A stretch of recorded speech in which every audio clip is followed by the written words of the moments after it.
मुख्यमंत्री तीरथ सिंह रावत के दिल्ली दौरे का दूसरा दिन, केंद्रीय रक्षा मंत्री और जल संसाधन मंत्री से की मुलाकात, पीएम से मीटिंग का भी मांगा समय।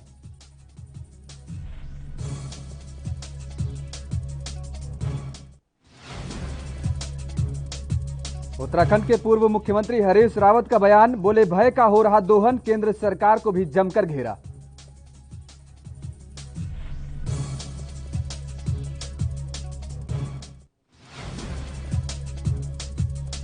कृषि कानूनों के विरोध में आम आदमी पार्टी थाली और घंटी बजाकर किया विरोध, कहा सरकार को जगाने की कोशिश।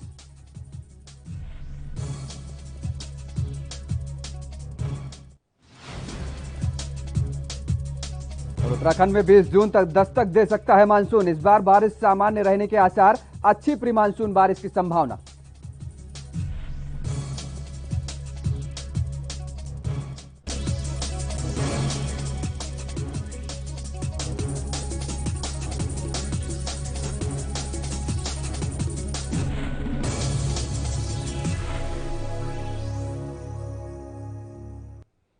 नमस्कार, आप देख रहे हैं एएनबी न्यूज और मैं हूं आपके साथ योगेश पांडे। स्वागत है आपका उत्तराखंड के इस खास बुलेटिन में। खबरों का रुख कर लेते हैं। मुख्यमंत्री तीरथ सिंह रावत ने नई दिल्ली में रविवार को केंद्रीय रक्षा मंत्री राजनाथ सिंह और जल संसाधन मंत्री गजेंद्र सिंह शेखावत से मुलाकात की है। बता दें कि मुख्यमंत्री तीरथ सिंह रावत का दिल्ली दौरे का आज दूसरा दिन है। वे स्वास्थ्य मंत्री डॉक्टर हर्षवर्धन से मुलाकात कर सकते हैं। मुख्यमंत्री तीरथ सिंह रावत ने प्रधानमंत्री नरेंद्र मोदी से मुलाकात का भी समय मांगा है। गौरतलब है कि बीते शनिवार को उन्होंने केंद्रीय गृह मंत्री अमित शाह से भी मुलाकात की थी।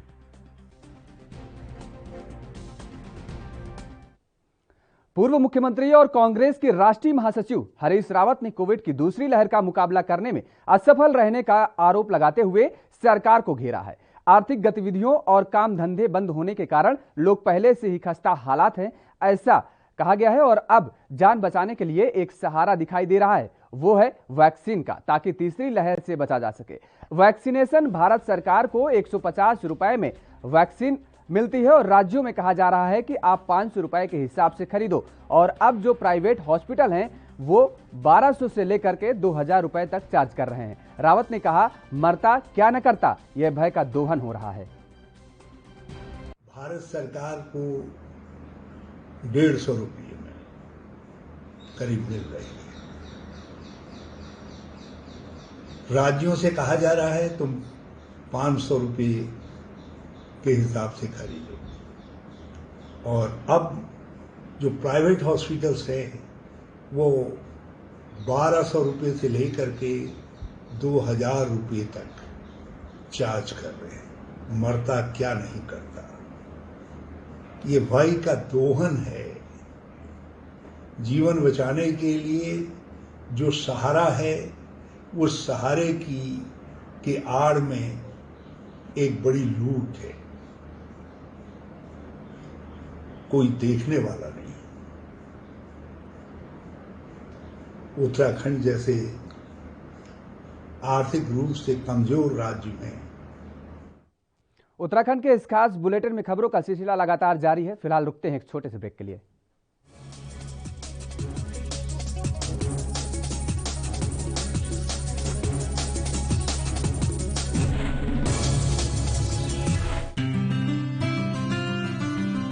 ਜ਼ਿਲ੍ਹਾ ਹੁਸ਼ਿਆਰਪੁਰ ਪੰਜਾਬ ਦੇ ਉਹਨਾਂ ਜ਼ਿਲ੍ਹਿਆਂ ਵਿੱਚ ਸ਼ਾਮਿਲ ਹੈ ਜਿੱਥੇ ਕੋਰੋਨਾ ਦੇ ਖਿਲਾਫ ਜੰਗ ਵਿੱਚ ਸਭ ਨੇ ਇਕਮੁੱਠਤਾ ਦਿਖਾਈ ਹੈ। ਨਤੀਜਾ ਇਹ ਨਿਕਲਿਆ ਕਿ ਜ਼ਿਲ੍ਹੇ ਦੇ ਕਈ ਪਿੰਡਾਂ ਨੇ ਕੋਰੋਨਾ ਵੈਕਸੀਨੇਸ਼ਨ 100% ਦਾ ਟੀਚਾ ਹਾਸਿਲ ਕਰ ਲਿਆ ਹੈ, ਜੋ ਕਿ ਵਾਕਈ ਕਾਬਿਲੇ ਤਾਰੀਫ ਹੈ। ਦਰਅਸਲ ਪੰਜਾਬ ਦੇ ਮੁੱਖ ਮੰਤਰੀ ਕੈਪਟਨ ਅਮਰਿੰਦਰ ਸਿੰਘ ਨੇ ਟੀਕਾਕਰਨ ਨੂੰ ਲੈ ਕੇ ਇੱਕ ਲਹਿਰ ਦਾ ਆਗਾਜ਼ ਕੀਤਾ ਸੀ। ਮੁੱਖ ਮੰਤਰੀ ਦੇ ਹੁਕਮਾਂ ਅਨੁਸਾਰ ਹੁਸ਼ਿਆਰਪੁਰ ਸਮੇਤ ਪੂਰੇ ਪੰਜਾਬ ਵਿੱਚ ਸ਼ੁਰੂ ਕੀਤੀ ਗਈ ਕੋਰੋਨਾ ਮੁਕਤ ਪਿੰਡ ਮੁਹਿੰਮ ਨੇ ਜ਼ੋਰ ਫੜ ਲਿਆ ਹੈ। इस मुहिम तहत हर रोज ग्राम पंचायतां ਵੱਲੋਂ ਟੀਕਾਕਰਨ ਮੁਹਿੰਮ ਨੂੰ ਸਹਿਯੋਗ ਦਿੱਤਾ ਜਾ ਰਿਹਾ ਹੈ। ਇਸ ਮੁਹਿੰਮ ਦੇ ਸ਼ੁਰੂ ਹੋਣ ਤੋਂ ਬਾਅਦ ਪਹਿਲੇ 48 ਘੰਟਿਆਂ ਵਿੱਚ ਹੀ ਜ਼ਿਲ੍ਹੇ ਦੇ 11 ਪਿੰਡਾਂ ਨੇ ਕੋਰੋਨਾ ਵੈਕਸੀਨੇਸ਼ਨ ਦੀ 100% ਦੀ ਪਹਿਲੀ ਡੋਜ਼ ਲਗਵਾ ਲਈ ਸੀ। ਇਨ੍ਹਾਂ ਪਿੰਡਾਂ ਵਿੱਚ ਹਲਕਾ ਚੱਬੇਵਾਲ ਦੇ ਪਿੰਡ ਨਵਾਂ ਜੱਟਪੁਰ, ਪੁੰਗਾ ਤੇ ਪੁੰਜ ਸ਼ਾਮਿਲ ਨੇ, ਜਦਕਿ ਮਕੇਰੀਆਂ ਦੇ ਪਿੰਡ ਨੱਥੂਵਾਲ, ਲਲੋਤਾ, ਉਲਾਹਾ, ਚੱਕੜਿਆਲ, ਪੜੋਲਿਆ ਤੇ ਰਾਮਗੜ੍ਹ ਸਿਕਰੀ ਨੇ ਵੀ ਫਤਿਹ ਹਾਸਿਲ ਕੀਤੀ ਹੈ। ਇਸ ਤੋਂ ਇਲਾਵਾ ਗੜਸ਼ੰਕਰ ਦੇ ਪਿੰਡ ਨਾਜ਼ਰਪੁਰ, ਰਾਵਲਪਿੰਡੀ ਨੇ ਵੀ ਕੋਵਿਡ-19 ਦੀ 100% ਦੀ ਡੋਜ਼ ਲਗਵਾ ਲਏ ਨੇ। ਦੂਜੇ ਪਾਸੇ ਡਿਪਟੀ ਕਮਿਸ਼ਨਰ ਅਪਨੀਤ ਰਿਆਤ ਨੇ ਵੀ ਪਿੰਡਾਂ ਦੇ ਸਰਪੰਚਾਂ ਨੂੰ ਇਸ ਉਪਲਬਧੀ ਲਈ ਵਧਾਈ ਦਿੱਤੀ ਹੈ ਤੇ ਹੋਰਨਾਂ ਪਿੰਡਾਂ ਨੂੰ ਵੀ ਆਉਣ ਵਾਲੇ ਦਿਨਾਂ 'ਚ 100% ਟੀਕਾਕਰਨ ਲਈ ਪ੍ਰੇਰਿਤ ਕੀਤਾ ਹੈ। ਉਨ੍ਹਾਂ ਦੱਸਿਆ ਕਿ ਜ਼ਿਲ੍ਹੇ ਵਿੱਚ 3,52,723 ਲੋਕਾਂ ਦਾ ਟੀਕਾਕਰਨ ਹੋ ਚੁੱਕਾ ਹੈ ਤੇ ਰੋਜ਼ਾਨਾ 5,000 ਤੋਂ ਉੱਤੇ ਲੋਕਾਂ ਦਾ ਟੀਕਾਕਰਨ ਹੋ ਰਿਹਾ ਹੈ। दरअसल पंजाब ਦੇ ਮੁੱਖ ਮੰਤਰੀ ਕੈਪਟਨ ਅਮਰਿੰਦਰ ਸਿੰਘ ਨੇ ਐਲਾਨ ਕੀਤਾ ਸੀ ਕਿ ਸੂਬੇ ਦੇ ਪਿੰਡਾਂ ਵਿੱਚ 100% ਕੋਰੋਨਾ ਟੀਕਾਕਰਨ ਦੇ ਟੀਚੇ ਨੂੰ ਹਾਸਿਲ ਕਰਨ ਵਾਲੇ ਪਿੰਡ ਨੂੰ 10 ਲੱਖ ਰੁਪਏ ਦੀ ਵਿਸ਼ੇਸ਼ ਗ੍ਰਾਂਟ ਦਿੱਤੀ ਜਾਵੇਗੀ, ਜਿਸ ਦੇ ਨਤੀਜੇ ਵਜੋਂ ਪੰਜਾਬ ਦੇ ਸਾਰੇ ਪਿੰਡਾਂ 'ਚ ਵੈਕਸੀਨੇਸ਼ਨ ਨੇ ਜ਼ੋਰ ਫੜ ਲਿਆ। ਜਿਹੜਾ ਪਿੰਡ 100% ਵੈਕਸੀਨੇਸ਼ਨ ਕਰੂਗਾ ਉਹਨੂੰ ਮੈਂ 10 ਲੱਖ ਦਾ ਗ੍ਰਾਂਟ ਦੇਵਾਂਗਾ। ਨੋਟ ਕਰ ਲਓ, ਜਿੰਨੇ ਤਾਂ ਵੈਕਸੀਨ, ਮੈਨੂੰ ਪਤਾ ਹੈ ਵੈਕਸੀਨੇਸ਼ਨ ਦਾ ਕੋਈ ਡਰ ਹੈ, ਪਰ ਜਦ ਆਓ ਲੱਗ ਜਾਓ ਲਾਈਨਾਂ ਦੇ ਵਿੱਚ ਔਰ ਕਰਾ ਲਓ ਆਪਣੀ ਵੈਕਸੀਨੇਸ਼ਨ, ਔਰ ਤੁਹਾਡੀ ਗ੍ਰਾਂਟ ਮੈਂ ਦੇ ਦੂੰਗਾ। ਜੋ ਕੁਝ ਤੁਸੀਂ ਆਪਣੇ ਪਿੰਡ 'ਚ ਕਰਾਉਣਾ ਤੁਸੀਂ ਕਰਾ ਲਓ। ਜ਼ਿਕਰਯੋਗ ਹੈ ਕਿ ਪੰਜਾਬ ਦੀ ਕੈਪਟਨ ਅਮਰਿੰਦਰ ਸਿੰਘ ਸਰਕਾਰ ਵਾਇਰਸ ਦੀ ਸ਼ੁਰੂਆਤ ਤੋਂ ਹੀ ਅਲਰਟ ਮੋਡ ਤੇ ਸੀ, ਜਿਸ ਦਾ ਨਤੀਜਾ ਇਹ ਨਿਕਲਿਆ ਕਿ ਅੱਜ ਪੰਜਾਬ ਦੇ ਵਿੱਚ ਕੋਰੋਨਾ ਦੇ ਕੇਸ ਘੱਟ ਤੇ ਹਸਪਤਾਲਾਂ 'ਚ ਸਹੂਲਤਾਂ ਜ਼ਿਆਦਾ ਨੇ।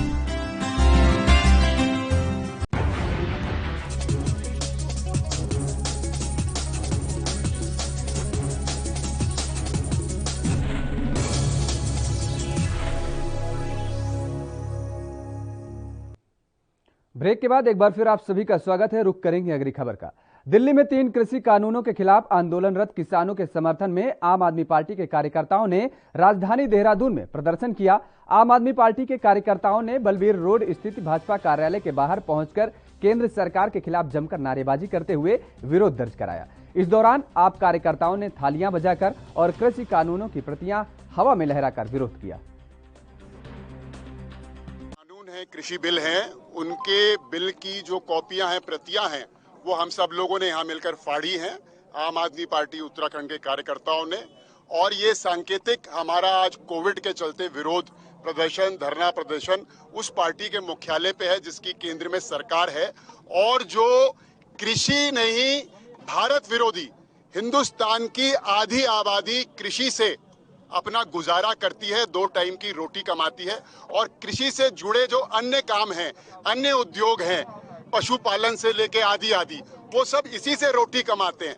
हिंदुस्तान की आधी जनसंख्या जो है वो इसको रोजगार देती है कृषि, और कृषि से जुड़े हुए अन्य काम। तो काले कानून जो 6 माह पूर्व भारत सरकार ने, मोदी गवर्नमेंट ने लाया है, जिसके विरोध में 6 महीने से किसान देश के अंदर, दिल्ली के चारों बॉर्डर्स पे बैठे हैं, हरियाणा, पंजाब, उत्तर प्रदेश के, राजस्थान के बॉर्डर पे बैठे। आज हम उनके समर्थन में यहाँ पर आम आदमी पार्टी के कार्यकर्ता यहाँ पर आए हैं, और जो प्रतियां फाड़ के हमने अपना सांकेतिक नाराजगी, और मोदी सरकार जो कृषि विरोधी, किसान विरोधी, किसान का मतलब भारत और भारत का मतलब किसान है। हमारे किसान भाई पिछले 6 महीने से दिल्ली की सड़कों पर बैठे हुए हैं, उन 3 काले कानून जो केंद्र सरकार ने बनाए हैं उनका विरोध करते हुए। आप ये देखिए कि जो इस समय महंगाई की स्थिति है, आज के टाइम में 200 रुपए किलो हमारा तेल पार हो चुका है, 100 रुपए किलो हमारा पेट्रोल पार हो चुका है, और सब्जियों की जो महंगाई है। हमारा विरोध इस काले कानून को लेकर है। सरकार ने जो आवश्यक वस्तु अधिनियम को निजी हाथों में देने की कोशिश की है कि अब आप चाहे कितना भी भंडारण कर सकते हैं। अगर ये काले कानून पास हो गए तो आप ये समझिए कि महंगाई की क्या हालत होगी। आज जब सरकार अपना हल्का सा नियंत्रण नहीं रख पा रही है महंगाई के ऊपर, अगर ये कानून पास हो गए तो मुझे लगता है कि फिर हम 2000 रुपए लीटर में सरसों का तेल खरीदेंगे, अगर ये कानून इस तरह से पास होता है तो आम आदमी पार्टी किसानों के साथ है, किसानों के मुद्दे पर उनके साथ खड़ी है, और केंद्र सरकार को चेताना चाहती है कि आपको ये काले कानून वापस लेने पड़ेंगे। आम आदमी पार्टी सड़कों पर आकर इसी तरह प्रदर्शन करती रहेगी।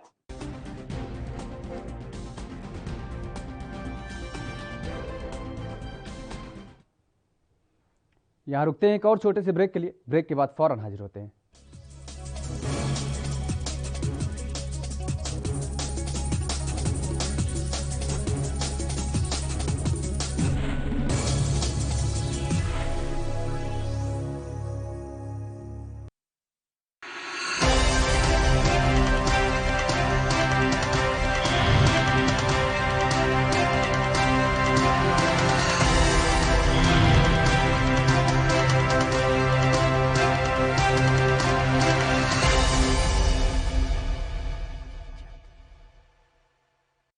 कोरोना वायरस ਨੂੰ ਅਸੀਂ ਤਾਂ ਹੀ ਹਰਾ ਸਕਦੇ ਹਾਂ ਜੇਕਰ ਅਸੀਂ ਆਪਣੇ ਵੱਧ ਤੋਂ ਵੱਧ ਟੈਸਟ ਕਰਵਾਵਾਂਗੇ ਤੇ ਵੈਕਸੀਨੇਸ਼ਨ ਲਗਵਾਵਾਂਗੇ। जैसे थोनू कोई थोड़ी बीमारी भी लगे, थोनू लगे कि मैनू मेरी छाती च दर्द है, या मैनू खांसी हो गई, या मैनू जुकाम हो गया, या मेरा बदन दर्द है, तुसी वेट ना करो, ਟੈਸਟ ਕਰਾਓ। ਪੰਜਾਬ ਸਰਕਾਰ ਵੱਲੋਂ ਕਰੋਨਾ ਵਾਇਰਸ ਨਾਲ ਨਜਿੱਠਣ ਲਈ ਪੰਜਾਬ ਦੇ ਪਿੰਡਾਂ ਵਿੱਚ ਵੈਕਸੀਨੇਸ਼ਨ ਡਰਾਈਵ ਚਲਾਈ ਗਈ ਹੈ ਤਾਂ ਜੋ 18 ਸਾਲ ਤੋਂ ਉੱਪਰ ਦੇ ਸਾਰੇ ਲੋਕ ਜਲਦ ਤੋਂ ਜਲਦ ਆਪਣੀ ਵੈਕਸੀਨੇਸ਼ਨ ਕਰਵਾ ਸਕਣ। ਪੂਰੇ ਪੰਜਾਬ ਦੇ ਪਿੰਡਾਂ ਲਈ ਕੋਵਿਡ ਟੈਸਟਿੰਗ ਕੇਂਦਰ ਸਥਾਪਿਤ ਕੀਤੇ ਗਏ ਨੇ। ਜੇਕਰ ਤੁਹਾਨੂੰ ਬੁਖਾਰ ਜ਼ੁਕਾਮ ਜਿਹੇ ਲੱਛਣ ਮਹਿਸੂਸ ਹੁੰਦੇ ਹਨ ਤਾਂ ਤੁਰੰਤ ਆਪਣਾ ਕੋਰੋਨਾ ਵਾਇਰਸ ਦਾ ਟੈਸਟ ਕਰਵਾਓ। ਕੋਰੋਨਾ ਸੰਬੰਧੀ ਜਾਣਕਾਰੀ ਲਈ 104 ਹੈਲਪਲਾਈਨ ਤੇ ਕਾਲ ਕਰੋ। ਤੋ ਤੁਸੀਂ ਪਲੀਜ਼ ਇਸ ਗੱਲ ਤੋਂ ਹੁਣ ਮੇਰੀ ਗੱਲ ਮੰਨੋ ਕਿ ਆਪਾਂ ਪੰਜਾਬ ਨੂੰ ਬਚਾਉਣਾ ਹੈ, ਆਪਣੇ ਪਰਿਵਾਰਾਂ ਨੂੰ ਬਚਾਉਣਾ ਹੈ, ਆਪਣੇ ਪਿੰਡ ਨੂੰ ਬਚਾਉਣਾ ਹੈ, ਤੁਸੀਂ ਆਪਣੇ ਮੁਹੱਲਿਆਂ ਨੂੰ ਬਚਾਉਣਾ ਹੈ। ਤੁਸੀਂ ਜੋ ਦੱਸਿਆ ਡਾਕਟਰਾਂ ਨੇ ਕਰੋ। ਹਿਦਾਇਤਾਂ ਦੀ ਪਾਲਣਾ ਕਰਕੇ ਆਓ ਮਿਲ ਕੇ ਕਰੀਏ ਕੋਰੋਨਾ ਤੇ ਫਤਿਹ। ਇਹੀ ਹੈ ਸਾਡਾ ਮਿਸ਼ਨ ਫਤਿਹ।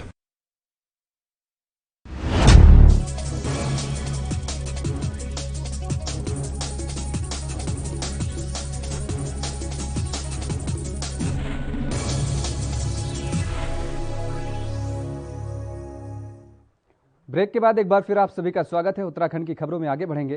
हल्द्वानी जेल प्रशासन के अनुसार जेल के कैंटीन में कैदियों के कूपन के माध्यम से मनपसंद भोजन मिलता है, जिसको लेकर कई बार शिकायतें भी मिलती रही हैं और इस कारण जेल के कैंटीन को कैशलेस किया जा रहा है। इसके लिए कैदियों को स्मार्ट कार्ड दिए जाएंगे। कैदियों के परिजन कार्ड में पैसा जमा कर देंगे। और बता दें कि अभी तक जेल के कैंटीन में कूपन के माध्यम से कैश भोजन भी मिलता था। कैश लेन देन में रिश्वतखोरी न हो, इसके लिए अब कैदियों को स्मार्ट कार्ड दिए जा रहे हैं और जिससे कैदी कैंटीन से स्मार्ट कार्ड से कैशलेस भोजन ले पाएंगे। प्रशासन के अनुसार इसके अलावा जेल के अंदर स्वच्छता के साथ पेयजल व्यवस्था और शौचालय व्यवस्था को दुरुस्त करने का काम शुरू कर दिया गया है।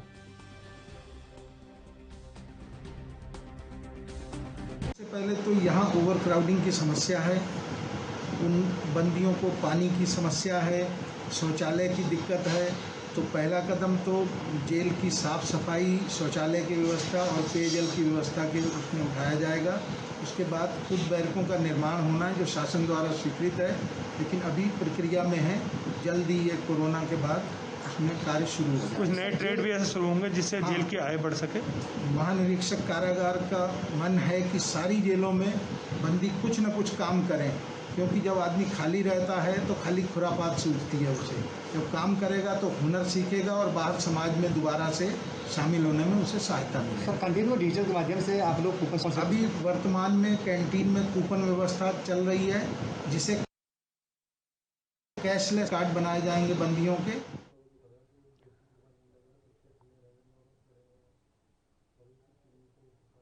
तो कैदियों के अब स्मार्ट कार्ड बनेंगे। जिस तरीके से अभी तक हल्द्वानी जेल में ये पहले शुरुआत बताई जा रही है, क्योंकि लगातार जो अव्यवस्थाओं की सूचना मिलती रही है, लगातार जो भोजन अभी तक कूपन के जरिए मिलता रहा है, अब वो भोजन स्मार्ट कार्ड के जरिए मिलेगा। कैदियों के परिजन उस स्मार्ट कार्ड में पैसे डालेंगे और कैदी जेल के अंदर स्मार्ट कार्ड का उपयोग करते हुए वहां पर कैशलेस तरीके से भोजन प्राप्त कर सकेंगे। क्योंकि लगातार जिस तरीके से ये सूचनाएं आ रही थी कि अंदर जेल के अंदर पैसे का खेल चल रहा है, उस पर अब लगाम लगाने की एक कोशिश है। फिलहाल रुकते हैं एक और छोटे से ब्रेक के लिए। ब्रेक के बाद फौरन हाजिर होते हैं।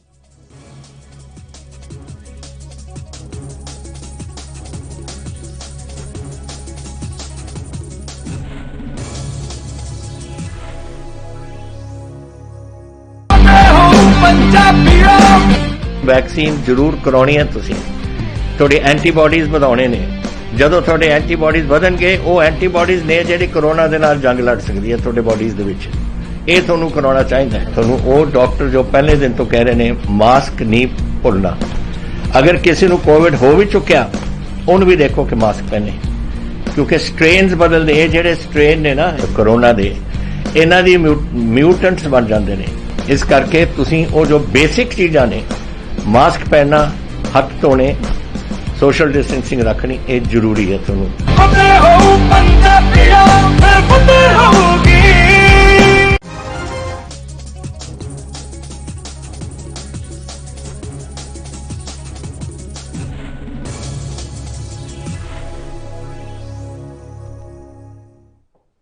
उत्तराखंड नगरपालिका पौड़ी क्षेत्र के अंतर्गत छोटे व्यापारियों की आर्थिक सहायता के लिए अब डेटा तैयार किया जा रहा है। जानकारी के मुताबिक पौड़ी शहर के क्षेत्र के अंतर्गत रोज कमाकर खाने वाले छोटे व्यापारी की आर्थिक स्थिति को लेकर दिशा निर्देशों की तैयारी है और नगर पालिका परिषद पौड़ी के अधिशासी अधिकारी प्रदीप बिष्ट का कहना है कि ऐसे लोग जो रोज कमाकर खाने वाले छोटे व्यापारियों को लॉकडाउन से काफी नुकसान हो रहा है और इन सभी लोगों की सहायता के लिए अब उत्तराखंड शासन की तरफ से एक आदेश जारी किया गया है और जितने भी ऐसे व्यापारी हैं उन सभी का डेटा तैयार किया जाएगा ताकि इन्हें आर्थिक रूप से मदद दी जा सके। लॉकडाउन या कर्फ्यू के कारण या तालाबंदी के कारण जो नगर निकायों में जो गरीब दुकानदार हैं, जो बिल्कुल फड़ पे रहते हैं और जो इस बीमारी के कारण, इस महामारी के कारण प्रभावित हुए हैं, उनको सरकार द्वारा, शासन द्वारा ये निर्देशित किया गया है कि उनको आर्थिक सहायता दी जाएगी।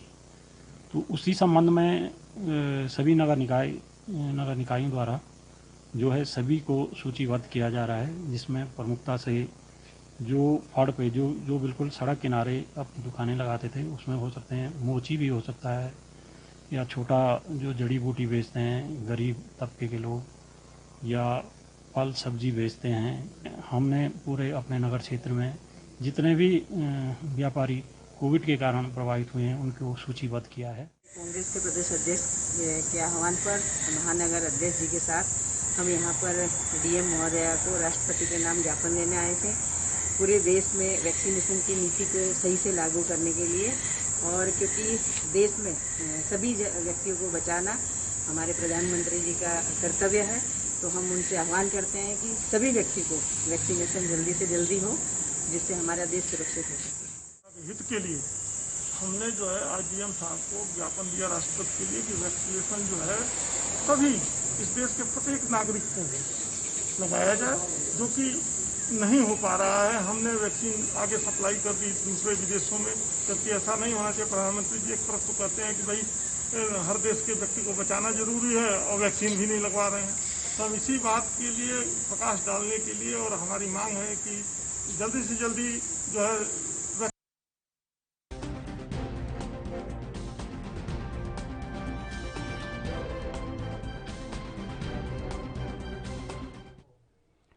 यहाँ रुकते हैं एक और छोटे से ब्रेक के लिए। ब्रेक के बाद फौरन हाजिर होते हैं।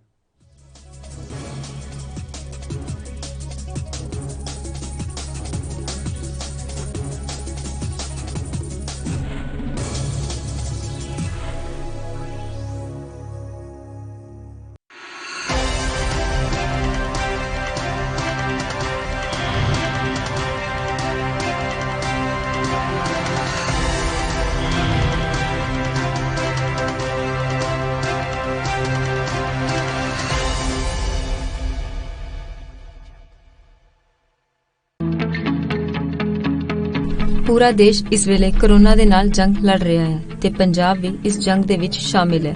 ਇਸ ਲੜਾਈ ਦੇ ਵਿੱਚ ਜਿੱਥੇ ਕੈਪਟਨ ਅਮਰਿੰਦਰ ਸਿੰਘ ਦੀ ਅਗਵਾਈ ਵਾਲੀ ਪੰਜਾਬ ਸਰਕਾਰ ਆਮ ਜਨਤਾ ਦੇ ਨਾਲ ਮੋਢਾ ਜੋੜ ਕੇ ਖੜੀ ਹੈ ਤੇ ਉੱਥੇ ਹੀ ਆਮ ਜਨਤਾ ਵੀ ਪੰਜਾਬ ਸਰਕਾਰ ਨੂੰ ਆਪਣਾ ਪੂਰਾ ਯੋਗਦਾਨ ਦੇ ਰਹੀ ਹੈ ਤੇ ਇਸ ਦਾ ਨਤੀਜਾ ਇਹ ਹੈ ਕਿ ਅੱਜ ਪੰਜਾਬ ਸਿਹਤ ਸੇਵਾਵਾਂ ਵਿੱਚ ਹੋਰਨਾਂ ਰਾਜਾਂ ਨਾਲੋਂ ਕਿਤੇ ਜ਼ਿਆਦਾ ਅੱਗੇ ਹੈ। ਇਸ ਦਾ ਇੱਕ ਸਭ ਤੋਂ ਵੱਡਾ ਉਦਾਹਰਣ ਫਤਿਹ ਕਿੱਟ ਹੈ, ਜੋ ਕਿ ਸਿਹਤ ਵਿਭਾਗ ਵੱਲੋਂ ਸਮੇਂ ਸਿਰ ਲੋਕਾਂ ਤੱਕ ਪਹੁੰਚਾਈ ਜਾ ਰਹੀ ਹੈ। ਮੇਰੀ ਥੋੜੇ ਦਿਨ ਪਹਿਲਾਂ ਕੋਵਿਡ ਦੀ ਰਿਪੋਰਟ ਪੋਜ਼ਿਟਿਵ ਆਈ ਸੀ ਤੇ ਅੱਜ ਮੈਨੂੰ ਫਤਿਹ ਕਿੱਟ ਹੈਲਥ ਡਿਪਾਰਟਮੈਂਟ ਵੱਲੋਂ ਪ੍ਰੋਵਾਈਡ ਕੀਤੀ ਗਈ ਹੈ, ਜਿਹਦੇ ਵਿੱਚ ਕੀ ਜ਼ਰੂਰਤ ਦੀਆਂ ਸਾਰੀਆਂ ਦਵਾਈਆਂ ਨੇ। ਮੈਂ ਪੰਜਾਬ ਸਰਕਾਰ ਦਾ ਇਸ ਵਾਸਤੇ ਬਹੁਤ-ਬਹੁਤ ਧੰਨਵਾਦ ਕਰਦੀ ਹਾਂ। ਦਰਅਸਲ ਇਸ ਕਿੱਟ ਵਿੱਚ ਮਰੀਜ਼ ਦੇ ਇਲਾਜ ਲਈ ਉਹ ਸਾਰੀਆਂ ਦਵਾਈਆਂ ਅਤੇ ਉਪਕਰਣ ਸ਼ਾਮਿਲ ਨੇ ਜਿਸ ਦੇ ਨਾਲ ਮਰੀਜ਼ ਘਰ 'ਚ ਰਹਿ ਕੇ ਹੀ ਕੋਰੋਨਾ ਨੂੰ ਮਾਤ ਦੇ ਸਕਦਾ ਹੈ। ਇਸ ਫਤਿਹ ਕਿੱਟ ਵਿੱਚ 18 ਚੀਜ਼ਾਂ ਸ਼ਾਮਿਲ ਨੇ, ਜਿਸ ਵਿੱਚ digital thermometer, steamer, finger tip pulse oximeter, vitamin C, Limcee, zinc ਦੀਆਂ ਗੋਲੀਆਂ, vitamin D3 capsule, Ayush Kwath, Dolo ਅਤੇ ਹੋਰ ਦਵਾਈਆਂ ਸ਼ਾਮਿਲ ਨੇ। ਕੋਈ ਪੀੜਤ ਵੀ ਜਦੋਂ ਫੋਨ ਕਰਦਾ ਹੈ ਤਾਂ ਸਿਹਤ ਮਹਿਕਮੇ ਦੇ ਕਰਮਚਾਰੀ ਉਸ ਨੂੰ ਘਰ ਜਾ ਕੇ ਫਤਿਹ ਕਿੱਟ ਮੁਹੱਈਆ ਕਰਵਾਉਂਦੇ ਨੇ।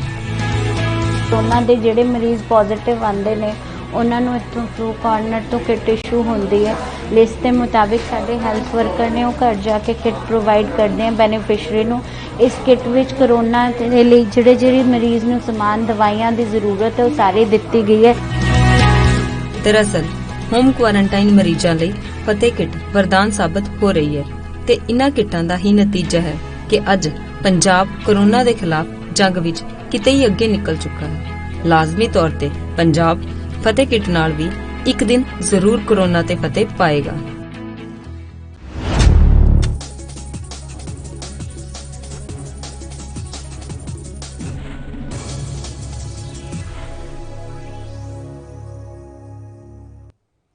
ब्रेक के बाद एक बार फिर आप सभी का स्वागत है। अगली खबर का रुख करेंगे। उत्तराखंड में मानसून 20 जून को दस्तक दे सकता है। मौसम विभाग के अनुसार इसमें 1-2 दिन का परिवर्तन संभव है। इस बार मानसून की बारिश सामान्य रहने की उम्मीद जताई जा रही है और पिछले वर्ष प्रदेश में यह सामान्य से 20% कम रही थी, लेकिन इस बार इसमें सुधार के अनुमान है। इस बीच उत्तराखंड में प्री मानसून शावर जारी किया गया है और मध्य जून के बाद बारिश में इजाफा हो सकता है। मौसम विज्ञान केंद्र के अनुसार अनुमति तिथि पर ही मानसून उत्तराखंड पहुंचेगा। मौसम विज्ञानी रोहित थपालियाल के अनुसार उत्तराखंड में सामान्यतः मानसून 20 से 27 जून के बीच ही पहुंचता है और उन्होंने इससे पहले अच्छी प्री मानसून बारिश की भी संभावना जताई है। तो उत्तराखंड के सितारगंज में हर गांव कोरोना मुक्त अभियान को लेकर आम आदमी पार्टी ने जिला स्तरीय बैठक का आयोजन किया और जिसे सितारगंज के पूर्व जिलाध्यक्ष बिशन दत्त जोशी के आवास पर संपन्न किया गया। वहीं दिल्ली टीम से आए पार्टी के जोनल प्रभारी धर्मवीर आवाना की अध्यक्षता में संपन्न इस बैठक में हर गांव कोरोना मुक्त अभियान की शुरुआत की गई। साथ ही किच्छा, सितारगंज, ननकमत्ता और खटीमा विधानसभाओं के वरिष्ठ कार्यकर्ताओं को कोरोना किट दी गई। इस किट में multivitamin, vitamin C, zinc, bio D3, paracetamol और doxy, thermal gun, oximeter, mask और सैनिटाइजर हैं। कोरोना मुक्त अभियान चलाया गया है। ये नानकमत्ता विधानसभा में भी नानकमत्ता विधानसभा को पूरी तरीके से कोरोना मुक्त करने के लिए हम लोग प्रयास करेंगे और नानकमत्ता के साथ साथ खटीमा, सितारगंज और किच्छा विधानसभा में भी चारों विधानसभाओं का एक जिला है और चारों विधानसभाओं में हम लोग जो है इस कार्यक्रम को करेंगे और आज अभी इससे तुरंत बाद से जो है हमारी जो है टीमें इस कार्यक्रम के लिए लग जाएंगी और हम लोग कोशिश करेंगे कि कोरोना जो एक नाम का जो एक राक्षस है उसे हम यहाँ से भगा सकें। पार्टी ने जैसा देहरादून से हर गांव कोरोना मुक्त अभियान के लिए हरी झंडी दिखा के वहां से कुछ गाड़ियां रवाना की थी जिसमें एक किट है और हर विधानसभा के लिए वो 28 किटें पार्टी की तरफ से आई हैं जिसमें सैनिटाइजर है, एक मशीन दी हुई है विधानसभा के लिए घर को दुकान को सैनिटाइज करने के लिए, दूसरा उसमें एक ऑक्सीमीटर है, ऑक्सीजन लेवल चेक। तो उत्तराखंड में बीते 24 घंटे के भीतर 619 नए संक्रमित मामले मिले हैं और 16 मरीजों की मौत हो गई है, जबकि 2531 मरीज स्वस्थ भी हुए हैं।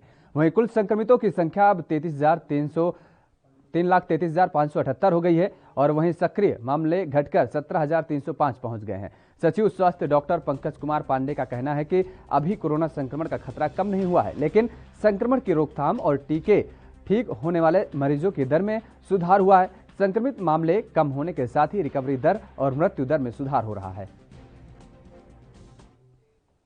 तो उत्तराखंड के सितारगंज में स्वास्थ्य कर्मियों ने फ्रंटलाइन वर्कर के रूप में कार्यरत अध्यापकों को कोरोना वैक्सीन की पहली डोज लगाई गई। वहीं स्वास्थ्य कर्मियों की हड़ताल पर चले जाने के बाद रेड क्रॉस सोसाइटी के सदस्य रवि रस्तोगी और उनके टीम ने टीकाकरण कराने में अपना सहयोग दिया है। वहीं एसडीएम मुक्ता मिश्र ने स्वास्थ्य कर्मियों द्वारा जीजीआईसी इंटर कॉलेज में फ्रंटलाइन वर्कर के रूप में कार्य कर रहे अध्यापक अध्यापिकाओं को कोरोना वैक्सीन की पहली डोज लगाए जाने के लिए वैक्सीन सेंटर पहुंचकर सेंटर का निरीक्षण भी किया और इसके साथ ही एसडीएम मुक्ता मिश्र ने रेड क्रॉस सोसाइटी के सदस्य रवि रस्तोगी और उसकी टीम के लिए किए जा रहे कार्यों की सराहना संचालित हो रहे हैं उसमें जो रेड क्रॉस सोसाइटी सितारगंज है वो अपना एक्टिव पार्टिसिपेशन कर रही है। जहाँ पे जो कमी है, स्टाफ की कमी है, मैन पावर की कमी है, सहयोग की कमी है, उसकी पूर्ति रेड क्रॉस सोसाइटी के द्वारा की जा रही है। रेड क्रॉस सोसाइटी द्वारा लगातार वैक्सीनेशन कैंपों को लेकर लोगों को जो है जागरूक किया जा रहा है, वैक्सीन को लेकर जागरूक किया जा रहा है। आजकल जो है हेल्थ वर्करों की हड़ताल चल रही है, जिसको लेकर रेड क्रॉस सोसाइटी के सभी सदस्य लगातार कैंप में सहयोग कर रहे हैं। और वक्त हो चला एक फिलहाल छोटे से ब्रेक का। ब्रेक के बाद फौरन हाजिर होते हैं।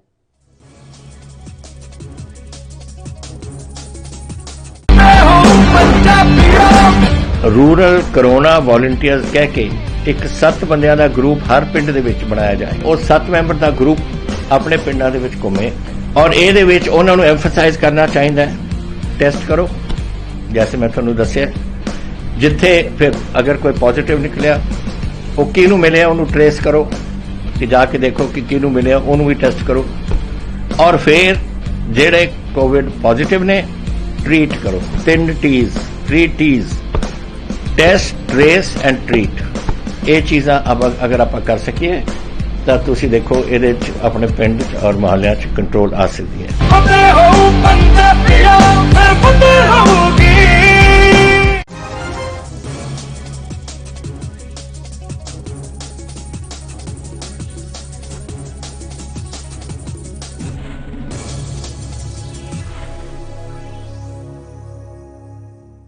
ब्रेक के बाद स्वागत है आप सभी का। खबरों में आगे बढ़ेंगे। देहरादून में बस चालकों और कर्मचारियों के 5 महीने से सैलरी नहीं मिली है और जिसके चलते कर्मचारी काफी ज्यादा परेशान हैं। उनका कहना है कि सैलरी न मिलने से घर चलाना मुश्किल हो रहा है और अगर घर में कोई बीमार भी हो जाता है तो उसका इलाज करवाने तक के लिए पैसे नहीं है। लफड़ा आज का नहीं है, ये पहले से जब से मैं आया हूँ आज तक मैं यही सुन रहा हूँ कि हमारी रोडवेज घाटे में चल रही है और तनख्वाह के टाइम पर हमेशा ये हर बार हम तनख्वाह जो है यहाँ पे कम से कम 3 महीने 6 महीने के बाद मिलती है। मगर जब से ये कोरोना महामारी आई है तब से तो बिल्कुल हद ही हो गया कि 6 महीने से न कोई तनख्वाह है और 6 महीने से न कोई इस और अन्य भत्ते दिए जा रहे हैं। बाकी सिर्फ ड्यूटी, हाँ ड्यूटी 100% कोरोना में पूरी ली जा रही है, मगर तनख्वाह के नाम पे अभी ये नहीं है कि 6 महीने से कि तनख्वाह दी जाएगी कि नहीं दी जाएगी, क्या होगा क्या नहीं होगा। भाई इस तरह ये दिक्कत आ रही है, मगर ये दिक्कत को दूर करने के लिए डिपार्टमेंट में अधिकारी दिए रहते हैं। अधिकारियों का काम है आगे सरकार से बात करना, शासन से बात करना कि भाई ये हो रहा है तो इसके बारे में तभी कर्मचारी काम करेगा जब उसको कुछ मिलेगा। 1 जनवरी 2021 से और आज जून 4 जून हो गई है, अभी तक किसी भी मतलब 5 माह से एक भी महीने का वेतन नहीं मिला किसी भी कर्मचारी को, और न कर्मचारी को न अधिकारियों को किसी को कोई वेतन नहीं मिला और कार्य बराबर लिया जा रहा है। अधिकारी लोग कह रहे हैं कि स्थिति बड़ी खराब है, पैसे की व्यवस्था नहीं है। शासन से बात चल रही है लेकिन वो बात ही बात चल रही है, अभी तक धरातल पे कुछ दिखाई नहीं दे रहा है। हम लोग, हमारे चालक परिचालक या मतलब कर्मचारी लोग इस स्थिति में पहुंच गए कि या तो हम अपनी जान ही दे दें या फिर हम अपने परिवार को भी कहीं जमुना गंगा में डुबो दें। इस तरीके की स्थिति उत्पन्न हो चुकी है। और जैसे कि स्थिति कोविड काल चल रहा है, इस समय कोविड कर्फ्यू चल रहा है, कोविड कर्फ्यू में लगातार हमारे चालक परिचालक ड्यूटी कर रहे हैं, उनके लिए कोई भी सुविधा किसी प्रकार की पहाड़ के अंदर की एक तो 50% में गाड़ियाँ चलानी पड़ रही, अंतर्राज्यीय गाड़ियाँ भी नहीं चल रही, अंतर्राज्यीय दूसरे स्टेट में गाड़ियाँ भी नहीं चल रही, और दूसरा क्या नाम कि 50% में जो सवारी चलानी पड़ रही उससे तो कैसे, उसमें तो डीजल के पैसे पूरे नहीं हो पा रहे। मेन कारण ये है कि तो उसमें तो डीजल ही नहीं आ पाएगा। जब दिक्कत ऐसे कि बिना तनख्वाह के तो आदमी कहाँ क्या करेगा। 5 महीने से आदमी घर में बैठा हुआ, मतलब नौकरी कर रहा है, और लेकिन ये है कि तनख्वाह नहीं है, अब कैसे चलेगा। 5 महीने से आप बताओ, 1 महीने भी आदमी अगर तनख्वाह ना मिले तो आदमी जो नौकरी पेशा आदमी हो तो तनख्वाह पे डिपेंड रहता है, और तनख्वाह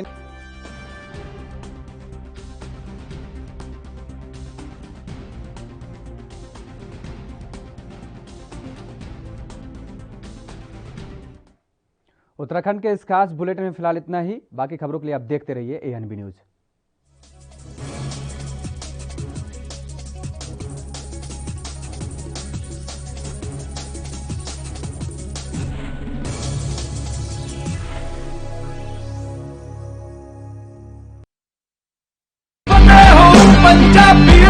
फतेह किट ਦਿੱਤੇ ਨੇ ਕਿ ਤੁਹਾਨੂੰ ਕਿਤੇ ਜਾਣ ਦੀ ਲੋੜ ਨਹੀਂ। ਅਗਰ ਤੁਸੀਂ ਪੋਜ਼ਿਟਿਵ ਹੋ, स्टेज 1 ਦੇ ਵਿੱਚ ਹੋ, ਲੈਵਲ 1 ਦੇ ਵਿੱਚ ਹੋ, ਆਪਣੇ ਘਰ ਜਾਓ, ਫਤਿਹ ਕਿਟ ਤੁਹਾਨੂੰ ਮਿਲ ਜੂਗਾ।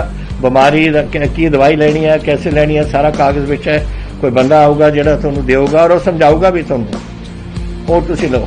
ਫਤਿਹ ਹੋ ਪੰਜਾਬੀਓ, ਫਤਿਹ ਹੋਊਗੀ।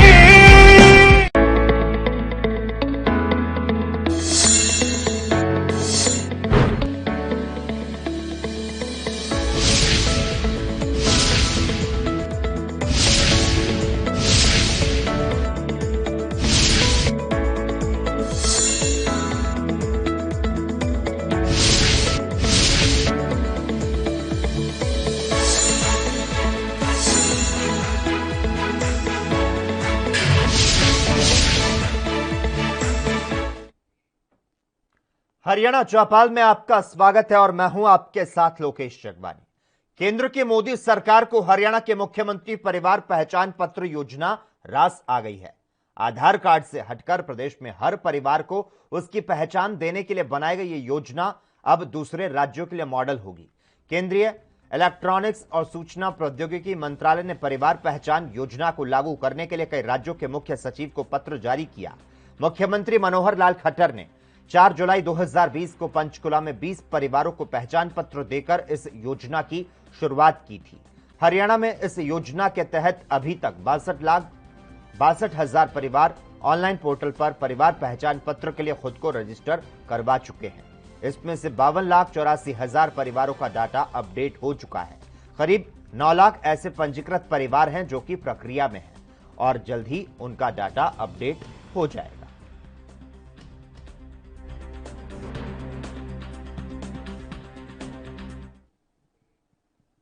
हरियाणा को स्पुतनिक वैक्सीन देने के लिए माल्टा की कंपनी ने ऑफर किया है, जिसे लेकर हरियाणा के गृह एवं स्वास्थ्य मंत्री अनिल विज ने कहा कि यह एक बड़ा मामला है, इस पर कैबिनेट में फैसला लिया जाएगा। इसके अलावा टोहाना में थाने के बाहर धरने पर बैठे किसानों पर प्रतिक्रिया देते हुए अनिल विज ने कहा कि जिन लोगों को गिरफ्तार किया गया उन्हें छोड़ने का काम अदालत करेगी। कोविड संक्रमण को कम करने के लिए एक तरफ सरकार ने धारा 144 लागू की है तो दूसरी तरफ किसानों के धरने प्रदर्शन लगातार जारी है। इस पर विज ने कहा कि हमने इनको वैक्सीनेशन लगवाने के लिए कहा था, इनको टेस्टिंग के लिए कहा था, लेकिन वो किसी बात को मान नहीं रहे, हर चीज की अवहेलना कर रहे हैं। ये लोग सबके लिए बहुत घातक हैं। वैक्सीन लेने के लिए ग्लोबल टेंडर लगाए थे, उसकी अंतिम तारीख 4 तारीख थी।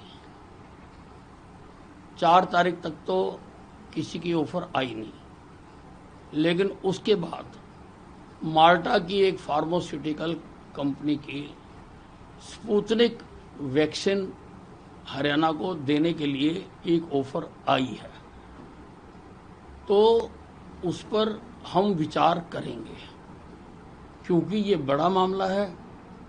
इसको कैबिनेट में रखेंगे और जिस दिन कैबिनेट होगी उसमें इस पर फैसला किया जाएगा। देखिए, अब वो कह रहे हैं कि जिन लोगों को गिरफ्तार किया है उनको छोड़ दो। अब छोड़ने का काम तो अदालत करती है, हम कैसे कर सकते हैं? अदालत में वो अपनी एप्लीकेशन लगाएं, वहां पर। हरियाणा चौपाल में खबरों का सिलसिला लगातार जारी रहेगा। हम रुकते हैं एक छोटे से ब्रेक के लिए।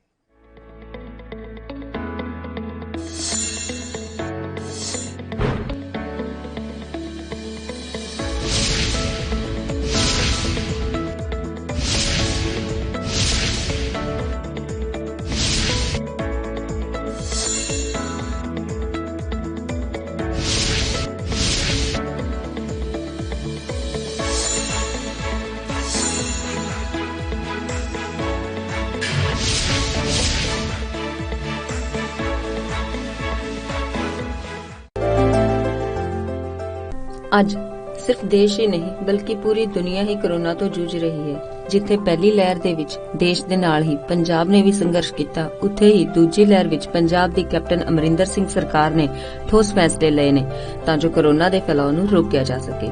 ਇਨ੍ਹਾਂ ਸਭ ਤੋਂ ਇਲਾਵਾ ਜੇ ਅਸੀਂ ਗੱਲ ਕਰੀਏ ਜ਼ਿਲ੍ਹਿਆਂ ਦੀ ਤਾਂ ਸਰਹੱਦੀ ਜ਼ਿਲ੍ਹਾ ਗੁਰਦਾਸਪੁਰ ਉਹਨਾਂ ਜ਼ਿਲ੍ਹਿਆਂ ਦੇ ਵਿੱਚ ਸ਼ਾਮਿਲ ਹੈ ਜਿੱਥੇ ਸਿਹਤ ਸੇਵਾਵਾਂ ਨੇ ਆਪਣਾ ਲੋਹਾ ਮਨਵਾਇਆ ਹੈ ਅਤੇ ਇਸ ਦਾ ਨਤੀਜਾ ਇਹ ਹੈ, ਜਦੋਂ ਦੇਸ਼ ਦੇ ਹੋਰਨਾਂ ਜ਼ਿਲ੍ਹਿਆਂ ਵਿੱਚ ਕਰੋਨਾ ਦੇ ਕੇਸ ਵਧ ਰਹੇ ਸਨ ਤਾਂ ਦੂਜੇ ਪਾਸੇ ਗੁਰਦਾਸਪੁਰ 'ਚ ਕਰੋਨਾ ਦਾ ਗ੍ਰਾਫ ਲਗਾਤਾਰ ਡਿੱਗ ਰਿਹਾ ਸੀ। ਦਰਅਸਲ ਗੁਰਦਾਸਪੁਰ ਜ਼ਿਲ੍ਹੇ 'ਚ ਕਰੋਨਾ ਤੋਂ ਨਿਪਟਣ ਲਈ ਪੰਜਾਬ ਸਰਕਾਰ ਦੇ ਹੁਕਮਾਂ ਅਨੁਸਾਰ ਸਿਹਤ ਵਿਭਾਗ ਵੱਲੋਂ ਠੋਸ ਕਦਮ ਚੁੱਕੇ ਗਏ ਨੇ। ਇੱਥੇ ਸਿਹਤ ਵਿਭਾਗ ਵੱਲੋਂ 13 ਆਈਸੋਲੇਸ਼ਨ ਵਾਰਡ ਬਣਾਏ ਗਏ, ਜਿੱਥੇ ਸਰਕਾਰੀ, ਪ੍ਰਾਈਵੇਟ ਤੇ ਆਰਮੀ ਹਸਪਤਾਲਾਂ 'ਚ 265 ਆਕਸੀਜਨ ਬੈੱਡ ਲਗਾਏ ਗਏ ਨੇ। ਜ਼ਿਲ੍ਹੇ ਵਿੱਚ ਵੈਕਸੀਨੇਸ਼ਨ ਦਾ ਕੰਮ ਵੀ ਜਾਰੀ ਹੈ ਅਤੇ ਲੋਕ ਵੀ ਟੀਕਿਆਂ ਨੂੰ ਲੈ ਕੇ ਆਪਣੀ ਰਜਿਸਟ੍ਰੇਸ਼ਨ ਕਰਵਾ ਰਹੇ ਨੇ। ਸਿਹਤ ਵਿਭਾਗ ਵੱਲੋਂ 18 ਤੋਂ 44 ਅਤੇ 45 ਸਾਲ ਤੋਂ ਉੱਪਰ ਉਮਰ ਵਾਲਿਆਂ ਦਾ ਟੀਕਾਕਰਨ ਕੀਤਾ ਜਾ ਰਿਹਾ ਹੈ। ਜ਼ਿਲ੍ਹੇ ਵਿੱਚ ਕੁੱਲ 217 ਸੈਂਟਰ ਸਥਾਪਿਤ ਕੀਤੇ ਗਏ ਨੇ, ਜਿੱਥੇ ਰੋਜ਼ਾਨਾ 4000 ਦੇ ਕਰੀਬ ਕੋਰੋਨਾ ਟੈਸਟ ਕੀਤੇ ਜਾ ਰਹੇ ਨੇ। ਇਸ ਤੋਂ ਇਲਾਵਾ ਸਿਹਤ ਵਿਭਾਗ ਵੱਲੋਂ ਹੋਮ ਕੁਆਰੰਟਾਈਨ ਮਰੀਜ਼ਾਂ ਲਈ ਫਤਿਹ ਕਿੱਟ ਵੀ ਭੇਜੀ ਜਾ ਰਹੀ ਹੈ। ਨੇ ਬੇਸਿਕ ਇਨਵੈਸਟੀਗੇਸ਼ਨਸ ਬੇਸਿਕ ਟੈਸਟ ਜਿਹਦੇ ਵਿੱਚ RBS, BP, ਸੈਚੂਰੇਸ਼ਨ, ਟੈਂਪਰੇਚਰ ਵਗੈਰਾ ਚੈੱਕ ਕਰਦੇ ਆ ਤੇ ਉਹ ਕਰਕੇ ਜੇ ਤੇ ਪੇਸ਼ੈਂਟ ਜਿਹੜਾ ਉਹ ਫਿੱਟ ਆ ਹੋਮ ਆਈਸੋਲੇਸ਼ਨ ਵਾਸਤੇ, ਉਹ ਬਿਲਕੁਲ ਸਹੀ ਆ, ਤੇ ਉਹਨੂੰ ਅਸੀਂ ਉੱਥੋਂ ਹੀ ਜਾਂ ਗਵਰਨਮੈਂਟ ਆਫ ਪੰਜਾਬ ਵੱਲੋਂ ਜਿਹੜੀ ਫਤਿਹ ਕਿੱਟ ਹੈ ਉਹ ਅਸੀਂ ਉੱਥੋਂ ਹੀ ਜਾਰੀ ਕਰ ਦਿੰਦੇ ਹਾਂ।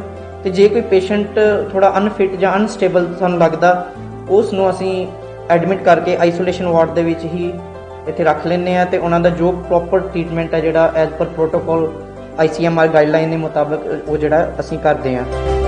ਸਿਰਫ ਗੁਰਦਾਸਪੁਰ ਦੇ ਸ਼ਹਿਰੀ ਖੇਤਰਾਂ 'ਚ ਹੀ ਨਹੀਂ ਸਗੋਂ ਪਿੰਡੂ ਖੇਤਰਾਂ ਵਿੱਚ ਵੀ ਸਿਹਤ ਵਿਭਾਗ ਵੱਲੋਂ ਲਗਾਤਾਰ ਸੈਂਪਲਿੰਗ ਕੀਤੀ ਜਾ ਰਹੀ ਹੈ ਤੇ ਵੈਕਸੀਨੇਸ਼ਨ ਦਾ ਕੰਮ ਵੀ ਜਾਰੀ ਹੈ।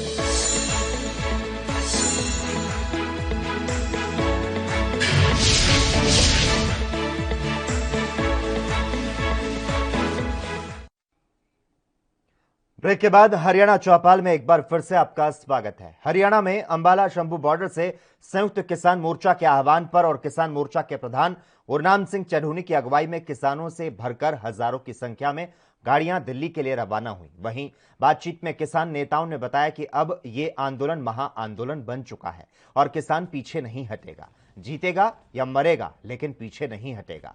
किसान नेताओं ने बताया कि हम अपनी जमीन और अपने बच्चों के भविष्य को बचाने के लिए अहिंसा पूर्वक कोई भी जंग लड़ने के लिए तैयार हैं।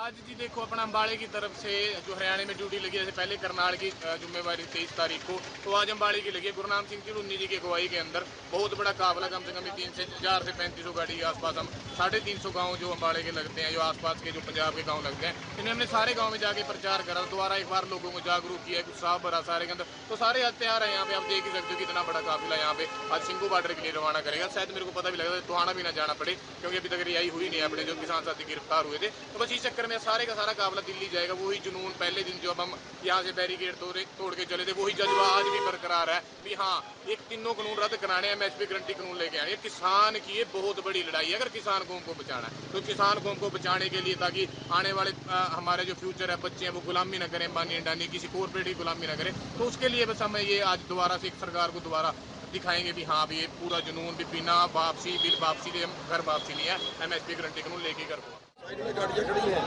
तो 2-2,500 गाड़ी कम से कम होगी, तो अंबाला के सभी किसानों का इनका जो आज का प्रदर्शन है वो टॉप पर प्रदर्शन, आज तक का टॉप पर प्रदर्शन।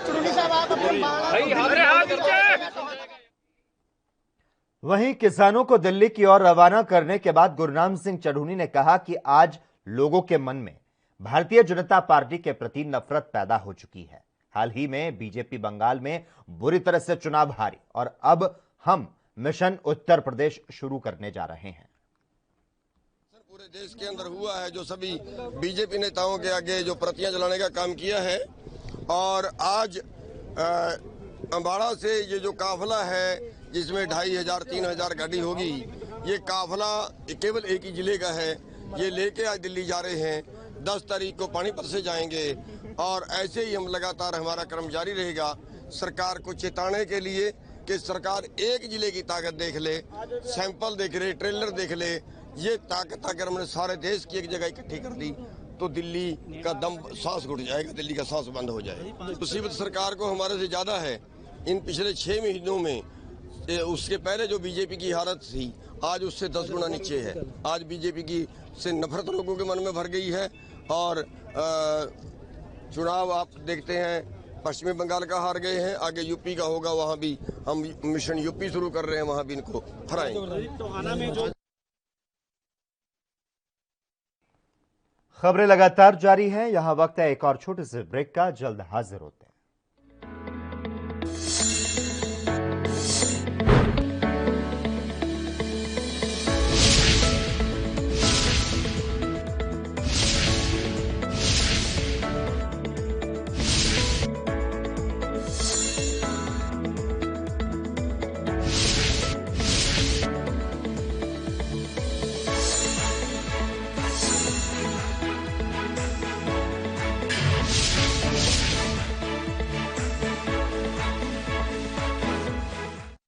कोरोना वायरस ਨੂੰ ਅਸੀਂ ਤਾਂ ਹੀ ਹਰਾ ਸਕਦੇ ਹਾਂ ਜੇਕਰ ਅਸੀਂ ਆਪਣੇ ਵੱਧ ਤੋਂ ਵੱਧ ਟੈਸਟ ਕਰਵਾਵਾਂਗੇ ਤੇ ਵੈਕਸੀਨੇਸ਼ਨ ਲਗਵਾਵਾਂਗੇ। जैसे ही थोनू कोई थोड़ी बीमारी भी लगे, थोनू लगे कि मैनू मेरी छाती च दर्द है या मैनू खांसी हो गई या मैनू जुकाम हो गया या मेरा बदन च दर्द है, तुसी वेट ना करो, टेस्ट कराओ। ਪੰਜਾਬ ਸਰਕਾਰ ਵੱਲੋਂ ਕੋਰੋਨਾ ਵਾਇਰਸ ਨਾਲ ਨਜਿੱਠਣ ਲਈ ਪੰਜਾਬ ਦੇ ਪਿੰਡਾਂ ਵਿੱਚ ਵੈਕਸੀਨੇਸ਼ਨ ਡਰਾਈਵ ਚਲਾਈ ਗਈ ਹੈ ਤਾਂ ਜੋ 18 ਸਾਲ ਤੋਂ ਉੱਪਰ ਦੇ ਸਾਰੇ ਲੋਕ ਜਲਦ ਤੋਂ ਜਲਦ ਆਪਣੀ ਵੈਕਸੀਨੇਸ਼ਨ ਕਰਵਾ ਸਕਣ। ਪੂਰੇ ਪੰਜਾਬ ਦੇ ਪਿੰਡਾਂ ਲਈ ਕੋਵਿਡ ਟੈਸਟਿੰਗ ਕੇਂਦਰ ਸਥਾਪਿਤ ਕੀਤੇ ਗਏ ਨੇ। ਜੇਕਰ ਤੁਹਾਨੂੰ ਬੁਖਾਰ ਜ਼ੁਕਾਮ ਜਿਹੇ ਲੱਛਣ ਮਹਿਸੂਸ ਹੁੰਦੇ ਹਨ ਤਾਂ ਤੁਰੰਤ ਆਪਣਾ ਕੋਰੋਨਾ ਵਾਇਰਸ ਦਾ ਟੈਸਟ ਕਰਵਾਓ। ਕੋਰੋਨਾ ਸੰਬੰਧੀ ਜਾਣਕਾਰੀ ਲਈ 104 ਹੈਲਪਲਾਈਨ ਤੇ ਕਾਲ ਕਰੋ। तो तुसी प्लीज इस गल तो हुण मेरी गल मनो कि आपां पंजाब नूं बचाउणा है, अपने परिवारां नूं बचाउणा है, अपने पिंड नूं बचाउणा है, तुसी अपने महल्लिਆਂ नूं बचाउणा है। तुसी जो दस्सिया डॉक्टरां ने करो। हिदायतां दी पालना करके आओ मिल के करिए कोरोना ते फतेह। यही है साडा मिशन फतेह।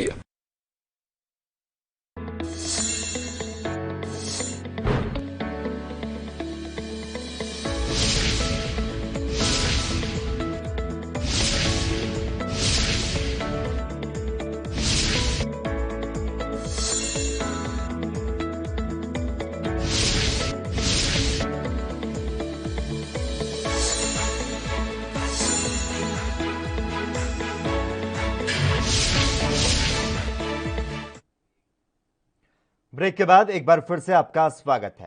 हरियाणा के टोहाना में विधायक देवेंद्र बबली द्वारा खेद जताने के बावजूद किसान सारी रात टोहाना सदर थाने को घेरकर बैठे रहे और आज सुबह यहां टेंट लगा दिए। इस दौरान किसान नेता राकेश टिकैत ने कहा कि मुख्यमंत्री और गृह मंत्री में तालमेल सही नहीं, दोनों अलग अलग बयान दे रहे हैं। गृह मंत्री मुख्यमंत्री बनना चाहते हैं, इसीलिए पहले दोनों अपना तालमेल सही कर लें। वहीं उन्होंने हरियाणा सरकार पर आरोप लगाते हुए कहा कि सरकार किसान आंदोलन को दिल्ली से खींचकर यहां लाना चाहती है। किसानों ने 7 महीने से दिल्ली घेर रखी है। उन्होंने कहा कि विधायक ने केस वापस लेने की बात कह दी, इसीलिए प्रशासन को मामला निपटाना चाहिए, लेकिन अभी तक कोई प्रशासनिक अधिकारी उन तक नहीं पहुंचा और न ही उनकी कमेटी के साथ कल शाम को विधायक से मुलाकात के बाद कोई अधिकारी मिला। हाँ, गृह मंत्री को तो मुख्यमंत्री बनना, उनकी दोनों में आपस में तालमेल नहीं, गृह मंत्री का मुख्यमंत्री का, वे पहले अपना सड़सठ बैठा ले। हाँ, प्रशासन के अधिकारी से क्या कुछ बातें हो पाई? हुई नहीं अभी बातचीत प्रशासन के अधिकारी से। कहीं ना कहीं प्रशासन अड़ा हुआ है, क्या कारण हो सकते हैं? प्रशासन सख्त तो हो ही ऊपर डर है। हम भी बैठे यहाँ से गिरफ्तार करके हमें जेल भेजो भाई, हमने भी कानून का उल्लंघन करा ना, हम थाने में बैठे। तो ये टेंट जानबूझ के गाड़ा गया है और कहीं की जगह कटेगा बिना उसके कट जाते हैं। तो कितने किसान अभी आने की संभावना है यहाँ पर टोहाना में? क्या अपील करना चाहिए किसानों को? किसानों से ये है कि अपना खेत का काम भी रखो और यहाँ पे भी एक आंदोलन स्थल बनेगा, इसका भी ध्यान रखो। गिरफ्तारी होगी तो पक्की गिरफ्तारी देंगे, यहाँ से ही वारंट बनकर जाएंगे और अपना पक्की गिरफ्तारी देंगे। तो महेंद्र सिंह की ओर से आपके हरियाणा डेमोक्रेटिक फ्रंट की नेता चित्रा सरवारा ने कहा कि कोरोना संक्रमितों में ऑक्सीजन का स्तर गिरने के बाद से केंद्र सरकार ने औद्योगिक इकाइयों को दी जाने वाली गैस की आपूर्ति पूर्ण रूप से बंद कर दी थी। इस आदेश के बाद अंबाला के साइंस उद्योग से जुड़ी इकाइयों ने जिला प्रशासन को सहयोग देते हुए ऑक्सीजन गैस के सिलेंडर सौंप दिए थे। अब स्थिति नियंत्रण में आने के बाद जिला प्रशासन ने साइंस उद्योग की इकाइयों के ऑक्सीजन गैस के सिलेंडर तो वापस कर दी, लेकिन अभी भी इनकी ऑक्सीजन गैस की आपूर्ति बंद पड़ी है, जिसको देखते हुए अंबाला का साइंस उद्योग पूरी तरह से ठप पड़ा है। इस कारण न केवल साइंस उद्योग के संचालक बल्कि यहां काम करने वाले हजारों लोग दिक्कतों का सामना कर रहे हैं। कि अंबाला में एक देश की जो है नीश इंडस्ट्री है वो है साइंस इंडस्ट्री, और हम समझते हैं कि कोरोना काल में आर्थिक मंदी को लेते हुए, बंदी को लेते हुए, लॉकडाउन को लेते हुए हर सेक्टर और हर इंडस्ट्री, हर व्यापारी ने मुश्किल झेली है, लेकिन साइंस इंडस्ट्री और उसमें से भी एक ग्लास ब्लोइंग इंडस्ट्री जो एक तरह की अंबाला में खास तौर पे कॉटेज इंडस्ट्री की तरह हर तरफ फैली हुई है, इसे डबल जिसे कहते हैं वैमी पड़ी है, इसे दुगनी जो है चौगुनी मैं कहूँगी आघात इसे झेलना पड़ रहा है। ऑक्सीजन की कमी से भी इस इंडस्ट्री को एक्स्ट्रा जो है डैमेज पहुंचा, शायद वो किसी और उद्योग या व्यापार। खबरें लगातार जारी है, हम रुकते हैं एक छोटे से ब्रेक के लिए।